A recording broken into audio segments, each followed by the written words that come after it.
wangu manze Jokora Mishix Kapienga alongside Roughest DJ Mo ako pale on the ones and twos. Na tulikuwa tumekuambia mtu wangu hapa hivi tuko na guest. Nikamwambia sitawaambia ni nani muweze kujionea nyinyi wenyewe. Wenye mnakuanga na pupa ya kuondokea ikifika ni 11:30 hivi. Unaona acha niondokewe kidogo kidogo alafu nirudi. Mtu wangu nilikwambia maintain kwa screen usidhubutu kuondoka pale kwa sababu sai tumejoiniwa hapa hivi ndani ya studio na the one and only one of the best dancehall artists in Kenya ama tuseme East Africa ama cha tuseme wapi?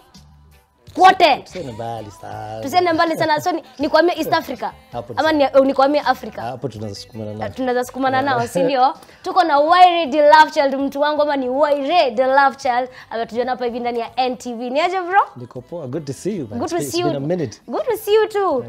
Mmesikia tunaona nanga, tunajuana. Msidhanie ni kama ati Mo umesikia? Sema bro, mambo. Welcome my yard maze. Thank you bro. Manze, so now Waire, straight into it. Unajua sahi industry penye iko maana kwenye tulianzia. Wacha tuseme tu wenye wameingia sahi generation ya sahi.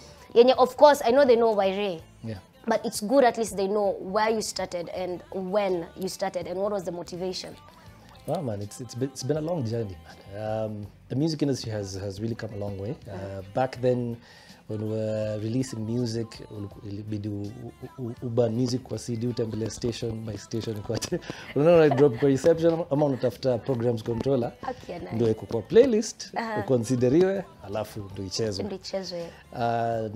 Fast forward over 20 years ahead, all you need to do is have maybe a YouTube channel and your music on all the streaming platforms and ngoma inaenda viral, you know what I mean? Yeah. So how people consume the music has really changed, and also that's really affected how we put out the music, you know. The frequency of vile una release music, vile una market pia imechange sana. Yeah. Yeah. Very true.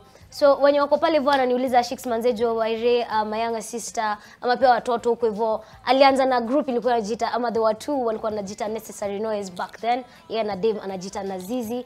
Then akaenda solo, kila mtu akaenda njia zao. Yako sahi anafanya ngoma zake kibao ziko pale zimejaza na YouTube. Na sahi kuna moja yenye ameachilia tutakuwa tunadiscuss baadaye. But for now I'd like you to tell me why reggae music? Because before mkianza mlikuwa hivi then reggae ikaenda ikakuwa sasa umekuwa mia reggae kabisa. I think my first mainstream single ilikuwa ya R&B.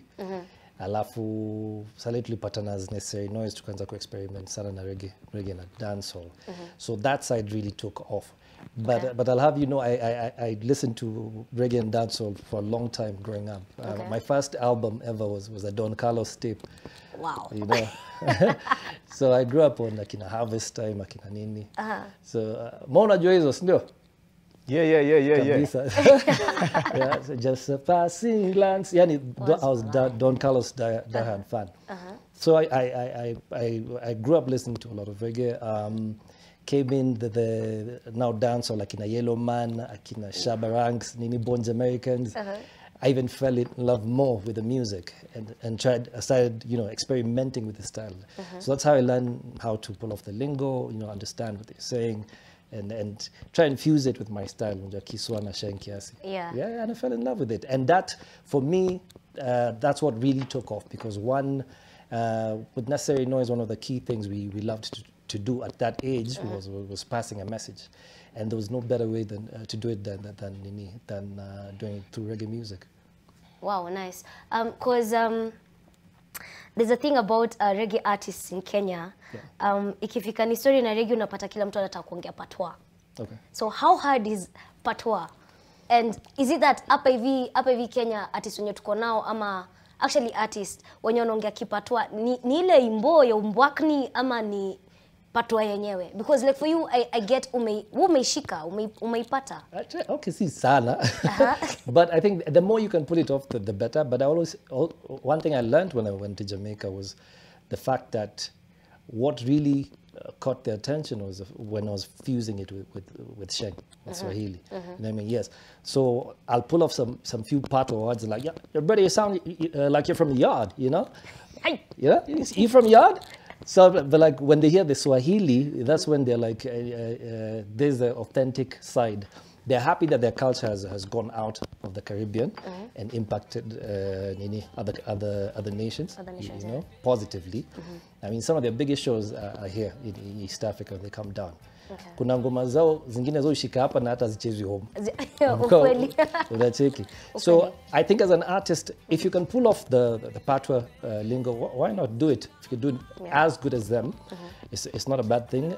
If you want to give it a sense of identity, feel free to fuse it with Sheng and Swahili, because also for them, they embrace guys from outside also doing reggae and dancehall, you know. They were very welcoming when I got to perform there, and for me it was a very humbling experience. Speaking of Jamaica, how was it and when did you go? And ulienda na nani? Ulienda kufanya collab huko, ulienda kuperform, ulienda ndio uweze interact na wasee pale, uweze kufanya ngoma kadhaa ukikamapa, ama formation ilikuwa gani? It was in 2013. So we got to record Nakupenda Pia in 2012, December there. Okay. I remember G-Money teased it once on radio, and we were trending for like 2-3 days. I told Alain Mazi, I have to come, I'm coming through. So just before that, there was the International Reggae Awards. I was nominated for that. And I won my category for Best New Entertainer. So they were held in Miami. And let me tell you, I was starstruck. Uko red carpet, una chill. Third world wanapita. Akia nani? Itana ndio hiyo wanapita. Mr. Vegas ndio nilikuwa na cheese. Nataka kutoa simu, manager anasema ziwendi star pia tulia. Ujiona Vegas?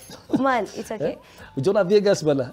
So for me it was a very humbling experience just to be there, being able to perform there as well. And then on top of that, even just getting to win the award, for me, it validate my presence in the reggae music industry. 2-3 days after, we flew down to Jamaica, and that's when we got to shoot Nakupenda Pia. Nakupenda Pia. Yeah, and the weird thing is that 10 years before that, 2003, I got my copy of Damian Marley's Halfway Tree album. Wow. I'm Damian's biggest fan. Huh? Wow. Pole, bro. Pole. No. Nice, man. So 10 years before, I had a Halfway Tree album, and that was my favorite album of his of all time by that time. Fast forward 10 years, I was standing outside the Halfway Tree, the clock that's on his album cover, shooting my video. Wow. For me, it was a blessing, man. Yeah. It was humbling. Are you planning on going back? Definitely. I'm still in talks with a couple of my pals, because I made some very strong links when we were there. Alina Limpigisha Malap, Chimney Records, Nini. So I kept in touch with a lot of production teams on that side, both on audio and video. So for my next project, there's already stuff I've started doing, and I'd definitely like to do some stuff on that side. Okay. Mo? Yeah. Uko na swali? Lion Maze, it's been a minute. I know. Uko fit lakini? Maze niko fit, nashukuru sana. Karibu Jam Down once again. Shukran. Maze, wewe ulikuwa Jamaica. Na pia ulifanya collabo na Alain. Then after hapo Alain choose kwenda gospel. Then kidogo nimeona sijui alifungua radio station or something akakuwa presenter. Yeah, she's in radio. Unafikiria hiyo ilikuwa wise move to transition from hizo secular to gospel? Because after hapo nilionekana kidogo ilienda down kiasi. Well, I think for a musician, it's a calling, unaona. So wherever your heart is at, whether it's secular or gospel, it's up to you. You know what I mean? The best way for you to express yourself is in your comfort zone. You know what I mean? So if you're more spiritually inclined to a certain side, I don't think I don't have any issue with that, because it's you expressing yourself. For an artist, whatever you speak, whatever you put out is a reflection of you. You know what I mean? So if at some point you find it's in conflict with your beliefs, usiforce, you know what I mean? So just do what your heart tells you. And you know, even in her newfound faith, she's got a following on that side. Unaona? Na watu wana consume music pia. So mkiongea stories za Alain na Jamaica, kuna vile artists from Jamaica ni kama pale hivyo, okay, ngoma zao zinadupoa ndio, and wanafanya makolabo huko, bado unapata wakikamuku hivi kuna vile ngoma zao zinakubalika and wanna look forward kufanya makolabo na wasee hapa. Why is it so? What do you think? I think it's in the best interest of any artist kuweza conquer other territories. Okay. For me, vile tulifanya experiment, I mean, I'd done enough reggae and dancehall for this region. I wanted to see what I can do to get, you know, to get more airplay outside and get more tours outside. That's when I started reaching out to Elaine, Cecile, and the rest. And that worked well because I remember getting messages from G Money akisema Buddha unacheza IRFM hapa waze naomba waze so for me that's one thing I'd always wanted for my career. I wanted to be heard internationally. Also for them on that side, when they see artists packing out stadiums on this side, it's in the best interest kupata airplay on this side. On this side, yeah. And if the best way is doing a collab with Lavosti on this side, upate spins, why not work with him? And it'll get you into this market easier. Those cross-border collaborations usaidia mtu kupenya sana. Nice. And are you planning on doing a collabo with a big artist, or who are you looking forward to do a collabo with from Jamaica? Hiyo ni surprise. Hiyo ni surprise. So Hey! Ziko in the works tayari, so Wacha mchezo? Yeah. So tungoje mpaka lini hivi? stop at the end of time frame. But when the time is right, nita DM nani Mo. Yeah, mazee. Wewe umesikia? Lazima tutaipremia hapa mazee, itakuwa the first time. Yeah. kabisa. Yes, I. Umake sure umetuambia Mo na mapema, tusibaki hapa hivi tumengedia kama fala. Surprise. Waire mazee umekuwa kwa game for a very long time. Mazee mimi nikiwaocha bado nilikuwa nakusikiza. Yeah. So siri inakuanga ni nini? Kwanza uzeeki mazee. Wewe na Nick D no, brother, na Pinye, nyinyi ma vampire bana. Sidhani mnakuwa na TBT. Mko na mapicha za TBT kweli? Hawana. So mazee siri ni gani? Because naona hata ama artist mazee wa saa hii unapata maybe artist tuseme kama Valdo, unajua Valdo poa? Ni jamaa kona talent sana, but unapata kuna mahali afiki, sijui shida inakuanga ni nini, ni video hawashoot ama ni mziki hawataki kupush ama pia hiyo pia ni hiyo zeal. Unajua pia maartist wa saa hii mazee hawana sijui tuseme bidii sana. Unapata msanii maybe akona ngoma poa kama jamaa anaitwa Rimi, Tomorrow is Another Day. Hiyo ngoma ni noma sana sana sana, but mazee video vile ilipigwa kidogo inakuwa hard, unaget. So sijui kunaendaje. Okay, I think dynamics za music industry zimechange sana. Vile watu wana consume music sahi has really changed. Back then unacheki tulikuwa na fewer stations. So ukichomoa ngoma moja unachezwa only on 3 stations. You're about to get some attention. You know what I mean? Yeah. Now you have over 100 stations, both TV and radio, and you're like, hey, ndachezwa wapi? Unaona? So I think I'm finding it when it comes to marketing, it could be a bit of a challenge for an artist right now. It's not that easy. Okay. Ukiona msanii amepenya sahi na kuna ngoma mainstream, he's putting the work. You know, he's really putting the work, and it's not easy. Yeah. Because it's not a level playing field for everyone, unfortunately. True. But I think we are in the time and era where you use more of your networks kujaribu kujipush. Fine, unaweza decide, unaweza ona ngoma yangu haitachezwa on all 100 stations. But these 3 or 4 stations, because maybe they are 24-hour reggae station or a specific niche of my style of music, do wanna push, wacha ni duel hapa na ni push hardest, you know what I mean? I'll DM Sheiks once in a while, mwambia mazee niko na dub plate, noma yako na Mo, sinifanye. Mo anacheza ngoma yangu nishamfanyia dub plates, unaona? Yeah. So the dynamics have really changed. It's challenging to be an artist right now. It's not that easy. But I think if you focus more right now on surviving on your immediate fan base, unaona? Uko na WhatsApp group ya 200 people, you know, to me of your cousins. Yeah. Those should be your first fan base before Jazzy Stadium. True. Unaona? Yeah. That's why I joined Tech in the first place, because I felt like a lot of artists wanakosa opportunities za kujifeed kama msanii because your name has not turned into a brand. Yeah. So what happens is, before your name turns into a brand, utaipata show ama utai get relevant streams in your life, utapata endorsement. It's not fair. Watu wasanii wangapi umesikia wamequit muziki because wako frustrated, unaona? Ama mbuyo wako anakuambia super real job hii kitu ya usanii ngoma haiwezi kusaidia, haiwezi kulisha, But if I can charge these 200 people, cousins of mine in our WhatsApp group, to come and pay 1,000 bob to watch me, then you were performing for 2 hours. See me make do. You know what I mean? So I think let's stop focusing too much on squeeze kuna reggae na dancehall artists wana pop squeeze nini. The industry has really changed and it's become even more hard right now. So what you need to do is adjust with the times. Now in the digital age, what do I do in this digital space kuweza push muziki yangu na kusurvive? You know, kuna watu wana pop on TikTok pekee. Ukweli? You know what I mean? Hawachezi hata mwana ngoma zao. Lakini si ndio? Lakini kuna ngoma more on TikTok, ngoma gani he'll pick it because he saw it on TikTok. So let's try and work with what you have. You know what I mean? Another thing I think we need to do is to squeeze tunakosa the rapport between an artist and the DJ or artist and a presenter. Watu wajuani. And then kuna kitu kingine ina happen, sijui kama notice, tuseme kama jamaa ametoa ngoma, imehit, imeblow, unajua pale Twitter maybe kuna kalaini watu wamebambika nako. So ngoma inaenda ina hit.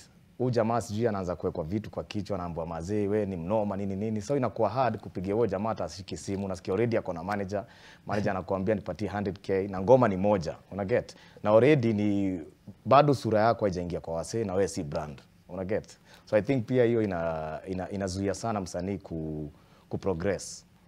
Una get? Imekuwa shida sana mazee. That's true. I think okay. I'm always for the idea that when you have the biggest song in the country, let the people see you. Sure. True. Let the people see you. Si lazima ikuwe gig unaitwa. Siku moja ndapigia Mo nimwambia Mo siku hizo unajaza hii club mazee. Si nikam nigote watu nini. That one appearance club owner ataona vile watu wamechizi wakuite show. Ukweli. Kweli Mo? Kweli mazee. Because you'll have created the demand. You know what I mean? So sometimes it's a marketing strategy. So I think one thing I'm really going to insist on is rapport between artist DJ. The selector. Artist. When a DJ reaches out to you for a dub plate, Mazim, dub plate is reggae and dancehall culture. If you don't have time kuingia studio kufanya dub plate for selectors, will they have time for you? Itakuwa ni tricky. Hapo itakuwa ni tricky. It will be tricky. And actually, you know, speaking of the brand being out there and the brand you wanting to go and promoting your music, letting you be seen by the people, by your audience and by the fans. Kuna wasanii from back in the day. And sahi, like, wako ndio, but bado watu bado wana feel hakuna hiyo connection. And you get that the fact that bado hakuna hiyo connection, they still charge really high. Like kuitwa kuperform mahali wana charge do iko huko hivyo juu do mwendo wazimu. Yet wamekuwa wamejificha for a while. Guys still don't know watu wako ndio wako yuko lakini especially kwanza na hii generation Exactly. Okay. Why is that so? Well, I think it's a personal decision for an artist. Okay. There are some who prefer doing the regular gigs kuonekana hapa na pale. Kuna wale who value kukuwa scarce and they'll do their one show in every 2 months or something. Which works for some. Yes. So it's really up to you and your strategy as an artist and see what works for you. What might work for artist A might not work for artist B. You know what I mean? Artist B, maybe people want to see him more often because of just his aura or his nature of music, or just where comes and watu wanataka kuona that often, you know. So maybe that keeps you relevant. Lakini kuna wale wakiapia kwa club every day, it might kill their brand. So it really depends on what your strategy is as an artist for you to make that decision. Alafu, you see what works for you. So ni balance. Ni balance. Ndio ujue, like you really need to know your audience. Exactly. Exactly. Because for some, I honestly feel that there are some who bado unaitisha do iko huko na bado kuna vile you still have a long way to go. And especially right now when kila mtu anatoa hit inaingia TikTok, mnafanya challenge, inaenda. See, Right? every artist has this curve. Yeah. You know what I mean? True. So it get point, you start off where you're trying to turn your name into a brand. Yes. And the sad thing is that before your name turns into that brand, your brand is very unlikely to feed you. So what do you do to get your brand to that point where it can feed you? Yeah. You know, Yeah. build your fan base up chini, you know, go hard on the marketing. Maybe the amount of interviews you used to do when you're starting out are not as many as when you're up here on your graph. Yeah. You know what I mean? Yeah. So there are different dynamics in an artist, and at different points in your career that you'll be able to operate differently. Okay. You know what I mean? Same, now that also applies to what you're charging as an artist. You know what I mean? Maybe you'll start at a much lower rate while you're starting out before Julikan, now before we get a huge catalog. Because, I mean, you'll be charging A certain amount. a ridiculous amount na Yeah. magoma moja, it will make sense. You know what I mean? Yeah. Watu watasema, okay, we're coming, we paid X amount to come and watch you do one song. Yeah. But kama kuna umefika places where you can throw down 1.5 hours with a live band on stage of back hits na entertain watu, Yeah. whoever is contracting you anaona the value. Yeah. You know what I mean? So Yeah. I think the aim is to build yourself in your career to get to that point. Awesome. I love that. And speaking of that, because na time imesonga, kuna ngoma yako mpya, Achana Nao. Achana Nao. Achana Nao. Na video pia imetoka. Mtu wangu ukiona msanii ametoa ngoma na ametoa video, jua ni mtu anajielewa. Jua ni mtu anajua ni wapi ni nini anataka kwa hii industry na ni wapi anaenda mtu wangu. Iko pale imefanya mpaka challenge kwa TikTok nimeiona. Yeah, Inafanya labs kwa social media. Yeah. Challenges ziko, watu wameifanya kibao. Tell us about Achana Nao before we wrap up. I recorded it. Initially, I'd recorded it on Kalonji had sent me a beat because he's in production now. I voiced it on that, but we never got to finish the project. So I decided, let me do it on another beat, and that's when I approached Ihaji. I worked on the jam, and that's what came out, man. Wow. Fused the dancehall and the sheng and the pato and the sheng with on the dancehall vibe. Decided to hit the club this time because I hadn't dropped a club-friendly song for some time, and that's what came out. Naona vile iko sahi manzejo inatubamba sisi wote kwenye tuko tunaicheza tunafurahia na tunaenda na challenge vile iko mtu wangu. Unaweza iskuma? Nangangana unajua pale vo TikTok ni tricky. Unapata mtu unajua pia miaka inakata. Miaka gani? Mimi ni kama wewe. Mo itabidi tufanye hiyo challenge wewe na Shix. Mimi na Shix. Very fast. Hapa kwa studio tutairecord alafu tutaifanya lakini si sahi. Sahi director anasema manzejo either inaenda. Nini goofs nini? Isukwe vile inafaa. So anyway, wase manze, thank you so much for gracing our studio. Thanks, thank you so man. much. Asante sana kwa come through. Tunakuwish all the best. Uko hivyo nje manze, endelea kutubamba. Thank you. Si ndio? Nashukuru. So chenye unaweza tuambia mavijana kabla tuondoke. Stick to your guns, believe in yourself, stick to your principles, don't be swayed by other people's opinion, man. Umesema guns? Kuna mali umesema guns? Guns ni principles, yani. Sema principles. Hawa vijana wa siku hizi ukiwaambia hivyo. But anyway, manzejo, ndio ngoma yake mpya mtu wangu inajiita Achana Nao. Nacheza hapa hivi ndani ya Jam Down kwa na Shix Kapienga alongside Rafes DJ Mo.